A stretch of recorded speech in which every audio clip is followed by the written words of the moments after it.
नर्मदा परिक्रमा हुई पूर्ण और आज हम लोग स्टार्ट कर रहे हैं all India ride phase 2। All सेटू में अमरकंटक में 3 दिन का पिट स्टॉप लिया, कन्या भोज हो गया, बाइक में ऑक्सिलरी लाइट्स भी इंस्टॉल हो गए हैं। ये है हाई बीम। अब हम जलाएंगे अपना ब्रह्मास्त्र को। 3 मोड है इसमें, एक तो ये है, ये है। तो लाइट में तो है भैया, डिफरेंस तो है। अब नाइट राइड्स बहुत ही आसान हो जाएंगी भाई लोग। मैं रेडी हूँ, क्या आप लोग रेडी हो ऑल इंडिया राइड फेज़ 2 के लिए? फेज़ 2 में हम लोग मध्य प्रदेश, गुजरात और राजस्थान एक्सप्लोर करने वाले हैं। All India ride phase 1 Narmada परिक्रमा ने बहुत कुछ सिखाया। अच्छा हुआ कि ऑल इंडिया राइड एक्चुअल चालू करने से पहले मैंने ये नर्मदा परिक्रमा पूर्ण कर ली। चलते हैं all India ride phase 2 start करते हैं। दोस्तों नमस्कार, मैं CMJ आप सबका स्वागत करता हूँ एक और नए वीडियो। नर्मदा परिक्रमा कंप्लीट। 12 ज्योतिर्लिंग में से एक ज्योतिर्लिंग अभी उज्जैन हो चुका है।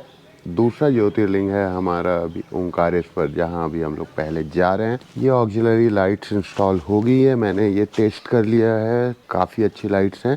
Thank you very much rider zone in auxiliary lights के लिए। ओंकारेश्वर से अमरकंटक की दूरी है लगभग 800 किलोमीटर, जिसे हम लोग देखते हैं 2 या 3 दिन में कंप्लीट करेंगे। सबसे पहले गृह मंत्री ज्योति को अभी मैं Pendra road railway station drop करने जा रहा हूँ। यहाँ कन्या भोज कराने के लिए आई थी, क्योंकि वो उन सब चीज़ों कन्या भोज वगैरह की जो जानकारी है, कैसे कराना है, वो सब की जानकारी इनको ज़्यादा है।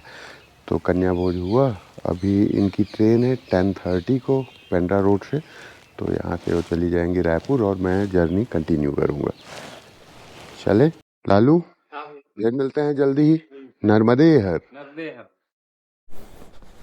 अजय भाई को नर्मदे हर कह देना। ओके दुर्गेश, मिलते हैं फिर। हवा भरा लेते हैं भाई, बाइक बहुत ही ज़्यादा लोडेड हो गई है। रियर शॉक एब्जॉर्बर ना खट खट कर रहा है हल्के से भी जर्क में, इनके पास हवा नहीं है। अभी अमरकंटक में बहुत ही प्यारा इंसिडेंट हुआ भाई लोग।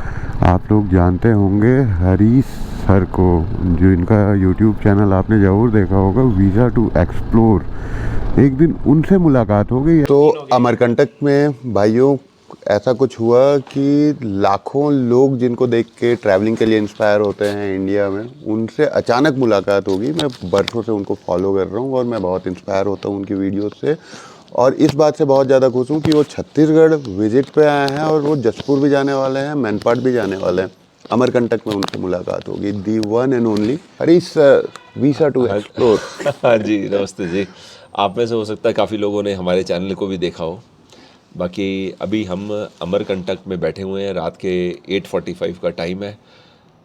ठंडी हवा चल रही है, वेदर एंजॉय कर रहे हैं और यहाँ की हवा की ताजगी महसूस कर रहे हैं। सबसे पहले तो हम पूरे छत्तीसगढ़ वासियों की तरफ से सर का वेलकम करते हैं, स्वागतम। सर एक लाइन बोल दो, सब खुश हो जाएंगे हम लोग। हाँ जी, छत्तीसगढ़िया सबले बढ़िया। छत्तीसगढ़िया सबले बढ़िया। क्या बात है भाइयों। तो क्या मतलब होता है इसका? छत्तीसगढ़ ही सबसे अच्छे होते हैं। बुलवा दिया आपसे। तो भाइयों, हरीश भाई आपको छत्तीसगढ़ में कहीं पे भी मिलते हैं घूमते फिरते। जसपुर आ रहे हैं या मैनपाट भी आ रहे हैं, कोरबा वगैरह विजिट करके आए हैं, अभी अमरकंटक घूम रहे हैं। जब जैसे ही दिखे जाके हाय ज़रूर बोलना। और ये सबसे बहुत प्रेम से मिलते हैं, सबसे अच्छी बात। ये अपने सारे ईमेल्स, इंस्टाग्राम मैसेज का रिप्लाई करते हैं और हम लोग काफ़ी देर से बात कर रहे हैं। सुबह से दूसरी तीसरी मुलाकात है हमारी। बहुत डाउन टू अर्थ है सर। सबसे पहली बात थैंक यू छत्तीसगढ़ आने के लिए। आप 10 पर भी आए थे, फिर से आए। 4 इयर्स हो गए, फिर से आइए सर। और ऐसे ही हम लोग को इंस्पायर करते रहिए ट्रैवल के लिए। बड़ा नाइस स्टेट है। इनफैक्ट मेरे को पर्सनली ना ऐसा लग रहा है, क्योंकि मैं तो बहुत ज़्यादा घूमा हूँ ना, तो मुझे ऐसा लग रहा है कि यहाँ पर ना एक सादगी है जो शहरों में हमें ना देखने को नहीं मिलती। मैंने पल्स जगह की समझने की कोशिश करता हूँ। बहुत बार अपने वीडियोस में हम कैप्चर नहीं कर पाते फॉर वट एवर रीज़न, क्योंकि वीडियो का ऑब्जेक्टिव अलग होता है। यहाँ पे ना सादगी मेरे को एक बड़ी महसूस हो रही है। सेकंड चीज़ मैं महसूस कर रहा हूँ, यहाँ पर ना फीमेल एम्प्लॉयमेंट जॉब्स में काफ़ी हाई है। अगर मैं किसी और स्टेट से कंपेयर करूँ तो यहाँ रेशो ज़्यादा है। बाकी रीजन का तो ध्यान में नहीं है, बस्तर में लास्ट टाइम क्या था, लेकिन जैसे मैंने रायपुर में देखा, बिलासपुर में देखा, females go out for job quite regularly. तो ये चीज़ मेरे को सही लगी। चलो क्या बात है। तो फिर से हरीश सर का छत्तीसगढ़ में स्वागत है और सर ऐसे ही वीडियोस बनाते रहें और हमें इंस्पायर करते रहें। थैंक यू जी, सो नाइस ऑफ यू। प्रारंभ जिला गौरेला छत्तीसगढ़। अभी गुजरात, राजस्थान, मध्य प्रदेश एक्सप्लोर करने से पहले कुछ क्षण हम लोग छत्तीसगढ़ में बिताने वाले हैं। पेंड्रा रोड हमारा छत्तीसगढ़ में आता है। तो भाइयों मिलके बोलो छत्तीसगढ़िया सबले बढ़िया। और क्या शानदार नज़ारे हैं, मंदिर कितना खूबसूरत लग रहा है। इस तरफ पहाड़ियाँ, मौसम भी बहुत ही प्यारा है आज। ओदे वो सड़क से आए हम लोग, दिखा बढ़िया है इडली। हाँ अच्छा बनाए, बच्चे लोग के हिसाब से बनाते हैं ना, बिना बाइक फुल्ली लोडेड है भाई, पेंड्रा रोड तक। उसके बाद थोड़ी लाइट हो जाएगी ना ज्योति। बढ़िया था, अच्छा था। इडली चाय भी अच्छी थी बिना लहसुन प्याज के।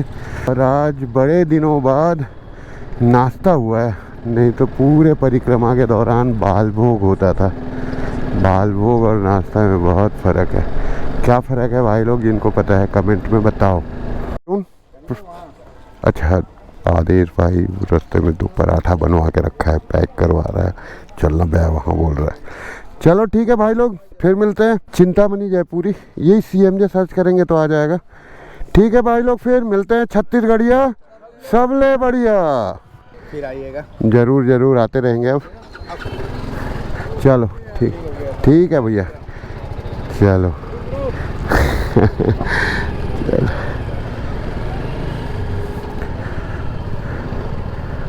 हारून बोल रहा था खाना खा के जा। मैं बोला कि भाई ऑलरेडी बहुत विलम्ब है और ज़्यादा देर हो जाएगा, तो कहीं पे 2 पराठे बनवा के रखा है, पैक करवा के भेज रहा है कि रास्ते में भूख लगेगी तो खाना। देख रहे हो प्रेम। लव यू टू हारून भाई। भोजनालय शुद्ध शाकाहारी भोजन 1 बजने वाला है, लगता है 100, 150, 200 से ज़्यादा डिस्टेंस। नर्मदे हर और इसका भी पूरा फोटो ना ये आ रहा है। दोपहर के 1:20 हो रहे हैं। यहाँ से ओंकारेश्वर की दूरी है 765 किलोमीटर, 765 किलोमीटर, और 16 आवर 44 मिनट की राइड है। और इसमें एक ऑप्शन है जबलपुर होके जाने का, एक ऑप्शन है बैतूल होके जाने का, एक ऑप्शन है रायपुर होके जाने का। मैं क्योंकि जबलपुर वाले रास्ते से नर्मदा तट पे होते होते आया गया था, इसीलिए मेरा मन कर रहा है कि मैं बैतूल वाला रास्ता लूँ। लेकिन एट द सेम टाइम मन कह रहा है कि जब तक नर्मदा माँ साथ में है तो उनके करीब चलूँ, तट पे चलूँ। तो आज के राइडर हमारे अमरकंटक में तट परिवर्तन करके आगे बढ़ रहे हैं। हो सकता है कि हमारी मुलाकात उनके साथ हो रास्ते में कहीं, और हम लोग कुछ दूर तक साथ राइड करें। अभी मैं नॉर्मल जो मार्ग है उस पे जा सकता हूँ मैं, लेकिन के राइडर अभी परिक्रमा पथ ही फॉलो करेंगे, क्योंकि वो ओमकारेश्वर से जल उठाए थे। तो अभी देखते हैं कैसे क्या होता है, मैया की क्या इच्छा है, के की क्या इच्छा है। जो भी होता है मैं अपडेट करता हूँ। बाकी किसी भी रास्ते से जाए, 16-17 घंटे की राइड है यहाँ से ओंकारेश्वर। ओंकारेश्वर में जल चढ़ाने के बाद में, भोले बाबा के दर्शन करने के बाद में मेरा प्लान है इंदौर जाने का। 2-3 दिन वहाँ पिट स्टॉप लेके कुछ और तैयारियाँ बची हुई है वो करके हमारी ऑल इंडिया राइड कंटिन्यू करना है, फेज़ 2, जिसमें जैसा मैंने आपको बताया गुजरात और राजस्थान एक्सप्लोर करेंगे। और हाँ, डेस्टिनेशन सेट है ज़रूर ओंकारेश्वर, जो यहाँ से 163 किलोमीटर और बचा हुआ है, जिसमें लगभग 16-17 घंटे की राइड है। तो इसको हम लोग 2 या 3 पार्ट में डिवाइड करेंगे। हम लोग नॉन स्टॉप दिन रात राइड करके ओंकारेश्वर नहीं पहुँचेंगे। जहाँ पे अंधेरा होगा हम लोग विश्राम करेंगे। तो लगभग 2 या 3 पार्ट में हम लोग इस 17 घंटे की राइड को विभाजित करेंगे। वैसे अभी तो ऑक्सिलरी लाइट्स लग गई है, तो अपन नाइट राइड के लिए भी रेडी हैं। बट हम लोग जो नाइट की राइडिंग है वो एक लास्ट ऑप्शन रहेगा, इमरजेंसी सिचुएशन में करेंगे। नहीं तो अंधेरा होने के बाद हम लोग जहाँ भी होंगे वहाँ पे क्या करेंगे, अपना तंबू गाड़ देंगे।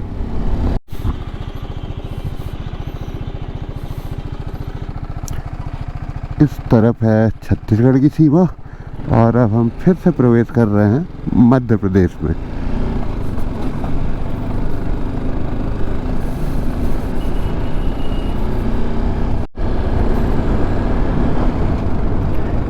यहाँ से लेफ्ट टर्न लेंगे तो अमरकंटक 23 किलोमीटर पे है। हम लोग को अभी सीधे जाना है पोड़की की तरफ। Birsa Munda, left Amarkantak 19, right Anuppur 57, Shahdol 93 kilometre. हमें स्ट्रेट जाना है। पोंडकी नाम का गांव, लेफ्ट जाएंगे अमरकंटक, बिलासपुर, राइट राजेंद्र ग्राम, शहडोल। तो यहाँ से राइट लेना है हम लोग को राजेंद्र ग्राम की तरफ। के राइडर भी या तो इसी रास्ते में आगे चले गए होंगे या पीछे होंगे। लाइव लोकेशन है उसका मेरे पास, कहीं पे ब्रेक लूँगा तो चेक करूँगा।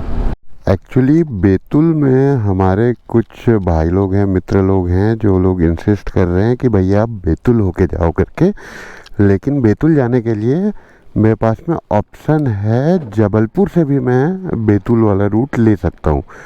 तो जबलपुर मोस्ट प्रोबेबली हम लोग कल पहुँचेंगे। तो देखते हैं मैया क्या चाहती है, शिव जी क्या चाहते हैं। जैसी प्रेरणा आएगी, जैसे वो उनका आदेश होगा, वैसा ही अपन रूट डिसाइड कर लेंगे। और अभी क्या है ना, मेरे मार्गदर्शक वही हैं, शिव जी हैं, नर्मदा मैया हैं। तो कहीं ना कहीं से कुछ ऐसा संकेत मुझे मिल जाता है और मैं एक सही निर्णय तक पहुंच पाता हूं। तो कंटिन्यू करते हैं, राइड कंटिन्यू करते हैं। हम लोग फेज़ 2 में इतनी ज़्यादा स्पिरिचुअल बातें नहीं करेंगे। नर्मदा परिक्रमा हमारी बहुत ही अच्छे से हुई, बहुत ही अद्भुत एक्सपीरियंस था मेरे लिए, लाइफ चेंजिंग एक्सपीरियंस था। तो बस अब फेज़ 2 का आनंद लीजिए आप लोग। अभी फ़िलहाल ओंकारेश्वर तक हम लोग कोशिश करते हैं कि मैया के तट के जितने करीब चल सकें चलें। उसके बाद ओंकारेश्वर से इंदौर में 2-3 दिन का पिट स्टॉप, देन हम लोग एंट्री करेंगे गुजरात में। देन गुजरात एक्सप्लोर करेंगे अच्छे से। लास्ट टाइम गुजरात गया था, बस 2 दिन में वापस आ गया था तट परिवर्तन करके। इस बार गुजरात में बढ़िया से हम लोग डीपली एक्सप्लोर करेंगे जितना हो सकता है। उसके बाद फिर हम लोग बढ़ जाएंगे राजस्थान की तरफ। सो स्टे ट्यून्ड, अच्छा लगेगा। ये वाला फेज़ 2 आप लोगों को आपके हिसाब से मिलेगा। वापस परिक्रमा पथ में आके अच्छा लग रहा है। नर्मदा परिक्रमा वासी लोग दिख रहे हैं। बस ओंकारेश्वर तक 1-2 दिन और।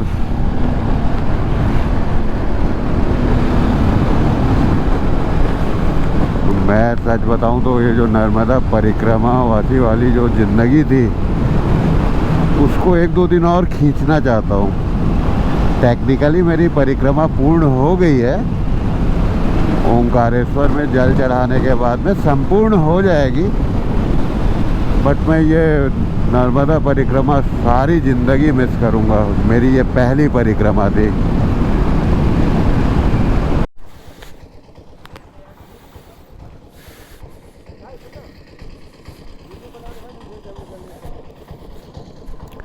कितनी देर से गिरा हुआ? हम भी ऐसे आ रहे थे, यहाँ गिरे ही मिला है। ये अकेले पड़ा हुआ था? मतलब किसी गाड़ी ने ठोका होगा, कुछ पता नहीं। आया आ रहा अच्छा अच्छा। और वहाँ वो पत्थर है। हाँ हाँ। दादा तो बता रहे। अच्छा अच्छा, कोई है अपना एम्बुलेंस वगैरह को फ़ोन कर दिया? नंबर में लाइन में। अच्छा, MP52 ZB 3487। ज़्यादा उम्र का भी नहीं है, ज़्यादा एज भी नहीं है इसका। अगर हेलमेट लगाया रहता तो कुछ नहीं होता इसको, इतना चोट ही नहीं लगता। अगर पलटाएंगे, क्या है ना, जैसे गिरते हैं तो उनको ज़्यादा मूव करना, मतलब हम डॉक्टर लोग ज़्यादा अच्छे से कर पाते हैं। तो क्या करें।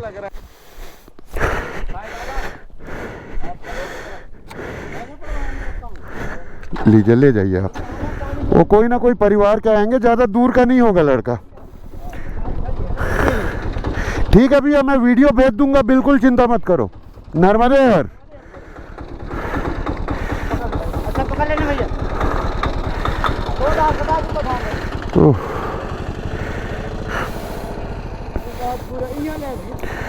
कितना देरी से गिरा हुआ था भैया? चल नर्मदे हर भैया, वो ठीक हो जाए बस। टकराई नहीं है सर, किसी को नहीं फंसा। किसी से नहीं टकरा। फंसा तो कोई टकरा ही कर देता हूं। ठीक, अपने से ही गिर गया ना। साइड में गिरी से। ठीक है भैया, नर्मदे हर गाड़ी यहीं खड़ी है, खैर गाड़ी को कुछ नहीं होगा। हाँ, आप आस पास ही रहो, थोड़ी देर में पुलिस वाले आके ले जाएंगे गाड़ी को। ठीक है भैया, नर्मदे हर। मेरी धड़कनें बहुत तेज हो गई है भाई लोग। मैं अभी कैमरा ऑफ कर रहा हूँ, थोड़ी देर बाद मिलता हूँ मैं आप लोगों से।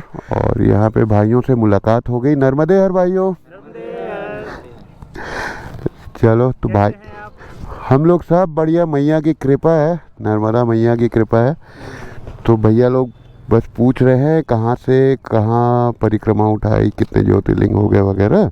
तो भैया लोग को चैनल सब्सक्राइब करवा दिया हूँ। देखना भैया वीडियो। आप लोग भी आएंगे 1-2 दिन बाद ब्लॉग में, शायद कल शाम को आ जाएंगे 8:30 बजे। हाँ, आपकी यात्रा मंगल में हो। धन्यवाद। आप लोग भी दर्शन करिए मेरे कैमरे के माध्यम से जी। ठीक है, नर्मदे हर हर महादेव। हाँ जी, जैसे इंस्टाग्राम में डालेंगे तो चिंतामणि जयपुरी टैग करिएगा। ठीक है, नर्मदे हर।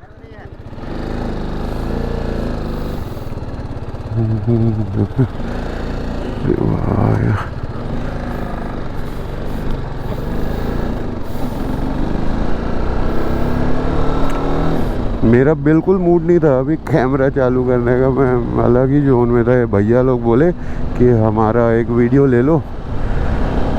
ठीक है, ले लिया। थोड़ा सा तो मूड चीयर अप किए ये भाई लोग। थोड़ी देर में, लगभग 1 घंटे में सूर्यास्त हो जाएगा और 2 घंटे की राइड बची है हमारी। बट आज एंग्जाइटी नहीं हो रही है क्योंकि वो ऑक्सिलरी लाइट्स लगे हुए हैं। वो 40 वाट्स के हैं, 20 वाट ईच, और इनफ, मोर देन इनफ रोशनी दे देते हैं वो। तो आज एंग्जाइटी नहीं हो रही है कि रात होने से पहले पहुंचना है ऐसा करके। लाइट्स का पावरफुल होना बहुत इम्पॉर्टेंट है। मुझे ऐसा लग रहा था कि मेरी RR310 के प्रोजेक्टर हेडलैम्प मस्त हैं, पावरफुल हैं, लेकिन जब इन लाइट्स को मैं इंस्टॉल किया तब मुझे पता चला कि अभी तक भाई मैं अंधेरे में नाइट राइड करता था। इन लाइट्स को लगाने के बाद काफ़ी इफ़ेक्ट पड़ा है। एक अलग कॉन्फिडेंस आ रहा है कि हाँ भाई, अगर अंधेरा हो जाए तो भी इमरजेंसी में मैं अब राइड कर सकता हूँ, 150 किलोमीटर इजीली चला सकता हूँ। नाइट में राइड करना मैं वैसे फुल अवॉइड करता हूँ, लेकिन in case of any emergency किया जा सकता है नाइट में भी राइड। ये HJG ऐसा कुछ ब्रांड है, उसकी लाइट्स है। मैं कभी अलग से इसका वीडियो बनाऊंगा, बताऊंगा आप लोगों को इसका रिव्यू, यूज़र रिव्यू। ये जो ऑक्सिलरी लाइट्स हैं ये हैं सफ़ेद रंग के, बट इसमें येलो टिंटेड अलग से अटैचमेंट दिया हुआ है, जिससे अपन फॉग में इसके लाइट के कलर को येलो कर सकते हैं। और इसमें ना एक और फ्लैशर वाला भी है सर्किट, जैसे सिंक्रोनाइज्ड लाइट ऑन ऑफ होती है ना वो वाली। तो अभी वो मैं चालू कर दिया हूँ। तो इससे क्या है ना, दिन में विजिबिलिटी और बढ़ जाती है। हम लोग सामने से जो कोई व्हीकल आ रहा है उनको दूर से नज़र आते हैं। अच्छे हैं लाइट्स, अच्छे हैं यार। और सनसेट होने ही वाला है कुछ क्षणों में नहीं, कुछ मिनटों में। बट आज एंग्जाइटी नहीं हो रही है कि अंधेरा हो जाएगा तो यार दिक्कत होगा राइड में, क्योंकि आज क्या है हमारे पास में ऑक्सिलरी लाइट्स सपोर्ट के लिए।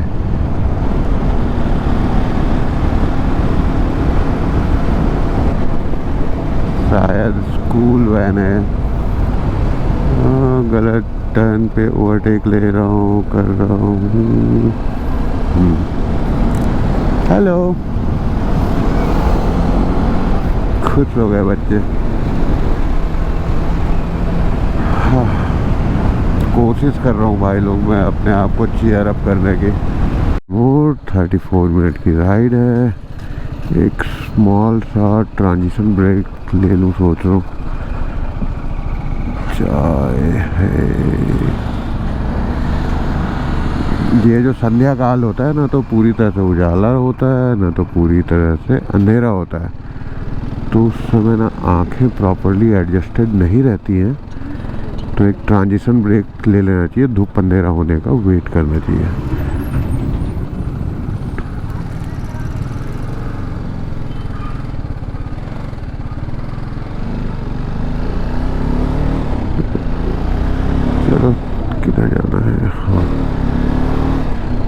कोई प्रॉपर चाय की दुकान तो दिखी नहीं साफ सुथरी सी। आगे कहीं रोड के किनारे ही खड़े हो जाता हूँ। अब मैं जानबूझ के थोड़ा ना अंधेरा होने का वेट करना चाहता हूँ ताकि मैं अपनी लाइट्स का इस्तेमाल कर सकूँ, ऑक्सिलरी लाइट्स। मस्त सिंक्रोनाइज होके जो जलती है ना वो दिखाता हूँ। ये है नॉर्मल मोड्स।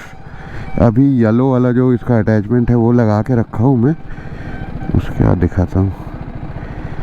ये है कुछ इस तरह से भी ये जलती हैं।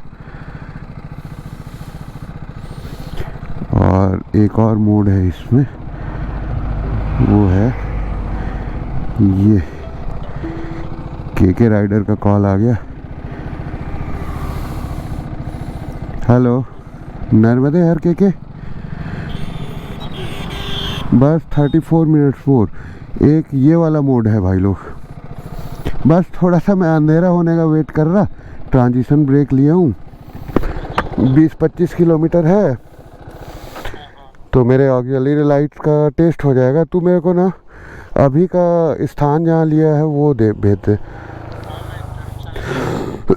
अच्छा ठीक है ठीक है, तू उसका ना लोकेशन भेज दे, मैं डायरेक्ट वहीं पे पहुंचता हूँ। के से अभी फ़ोन पे बात हुई, उसने आज के रात्रि विश्राम के लिए स्थान ले लिया है आगे महाराजपुर में, 25 किलोमीटर बाद यहाँ से। बस 34 मिनट में पहुँच जाऊँगा मैं। अभी ऑक्सिलरी लाइट्स जला के दिखाता हूँ। ये मेरी नॉर्मल हेडलाइट है हाई बीम पे, और ये है ऑक्सिलरी लाइट जलाने के बाद। और अभी इसमें येलो टिंटेड ग्लासेस का जो अटैचमेंट है वो लगा हुआ है। अगर उसको निकाल देते हैं तो लगभग 20-30% ब्राइटनेस और बढ़ जाती है। वो ओवरकिल हो जाएगी। सामने से कोई व्हीकल आ रहा होगा तो उनके आँखों में बहुत चुभेगी, इसलिए मैं उसको लगा के रखा हूँ। इतना रोशनी पर्याप्त है। और मैंने इसका जो फोकस है ना वो थोड़ा सा डाउनवर्ड रखा हुआ है ताकि सामने से कोई व्हीकल आ रही है तो उसको तकलीफ़ ना हो। ये बाइक जाने दीजिए, उसके बाद फिर इसके जो 2 और मोड है वो दिखा रहा हूँ। ये एक मोड है जो सीक्वेंशियल लाइट है, और दूसरा ये इस तरह का है। हम लोग नॉर्मल में रखेंगे, उसकी ज़रूरत नहीं थी मेरे को, वो जो फीचर है जो सीक्वेंशियल लाइटिंग वाला, बट वो इसमें ऑलरेडी दिया हुआ है। और हाँ, दिन के लिए वो काफ़ी सेफ्टी के हिसाब से देखा जाए तो उसको ऑन करके चलने से दूर से भी कोई व्हीकल आ रही है तो उसको हम नज़र आ जाएंगे, मतलब विजिबिलिटी बढ़ जाती है। और विजिबिलिटी, क्योंकि हम लोग 2 व्हीलर पे हैं तो हमारी विजिबिलिटी बहुत इम्पॉर्टेंट है कि हम लोगों को दूर से देखना चाहिए, तो इससे सेफ्टी काफ़ी इन्हांस होती है। बस 30 मिनट का रास्ता है, 22 किलोमीटर बचा हुआ है, सीधे पहुंच के मिलता हूं। पहुंच गया मैं मंडला, और आज मुझे कैंपिंग लोकेशन ढूंढना नहीं पड़ेगा क्योंकि आज के ने ऑलरेडी धर्मशाला बुक कर लिया है जो आसपास ही कहीं पर है। क्षत्रिय धर्मशाला, जहाँ पे के राइडर ने कमरा ले लिया है, तो आज मुझे कैंपिंग लोकेशन ढूंढना नहीं पड़ेगा। ये मंडला महाराजपुर त्रिवेणी संगम नाम की जगह है। मस्त ठंडी ठंडी हवा चल रही है। भोजन करने के बाद वॉक करते करते हम लोग यहाँ पे आ गए हैं। 10-15 मिनट यहाँ पे नर्मदा मैया के तट पे बैठेंगे, उसके बाद फिर जाके विश्राम करेंगे। और आज का जो भोजन प्रसादी था, लिटरली ये अपन जैसे कहीं पे मिला नहीं, अन्न क्षेत्र यहाँ पे है नहीं, तो भोजन मिल नहीं रहा था। ढाबे वगैरह 5-6 किलोमीटर दूर हैं, और दूसरा अपन ढाबा में खाना प्रीफर नहीं कर रहे थे। तो मैं देखा कि उस मंदिर के अंदर ना कुछ लोग खाना खा रहे थे, तो प्रॉपरली जाके मतलब भिक्षा ही थी, ये भिक्षा लेके खाया। वो ये दूसरा मौका है। एक मौका था उज्जैन में जब भिक्षा लेके खाया, दूसरा आज है जब मैं भिक्षा लेके खाया। अहंकार नष्ट होता है भाई। खरीद के खा सकता था, बना के भी खा सकता था, लेकिन इस मैं को ही तो मारना है। वन मोर थिंग, जो भाई जिनका आज एक्सीडेंट हुआ था, उनकी आइडेंटिटी अभी तक पता नहीं चल पा रही है। उनको ना जबलपुर रेफ़र कर दिए हैं, उनके गाड़ी नंबर के थ्रू जो मैं वीडियो बनाया था उस गाड़ी नंबर में प्रॉपर शो किया था, उस गाड़ी नंबर के थ्रू उसकी आइडेंटिटी पता कर रहे हैं। और लड़का अभी तक होश में नहीं आया भाई लोग। अगर वो हेलमेट लगाया रहता तो उसको चोट ही नहीं लगती, बाकी हाथ पैर में शायद चोट नहीं है, सिर में ही चोट है। तो प्लीज़ आप लोग जो भी देख रहे हैं मोटरसाइकिल चलाते हैं तो प्लीज़ हेलमेट पहनिएगा। मैं भी कई बार अभी ऐसा मैंने नोटिस किया है कि जो शॉर्ट राइड होती है 2-4-5 किलोमीटर में कई बार मैं हेलमेट नहीं लगाता हूँ, अब लगाऊंगा। लेकिन भाई लोग आज जो मैं देखा ना, जो मंजर था अभी भी मेरे आंखों में झूम रहा है। Please ride safe. Narmade her her Mahadev.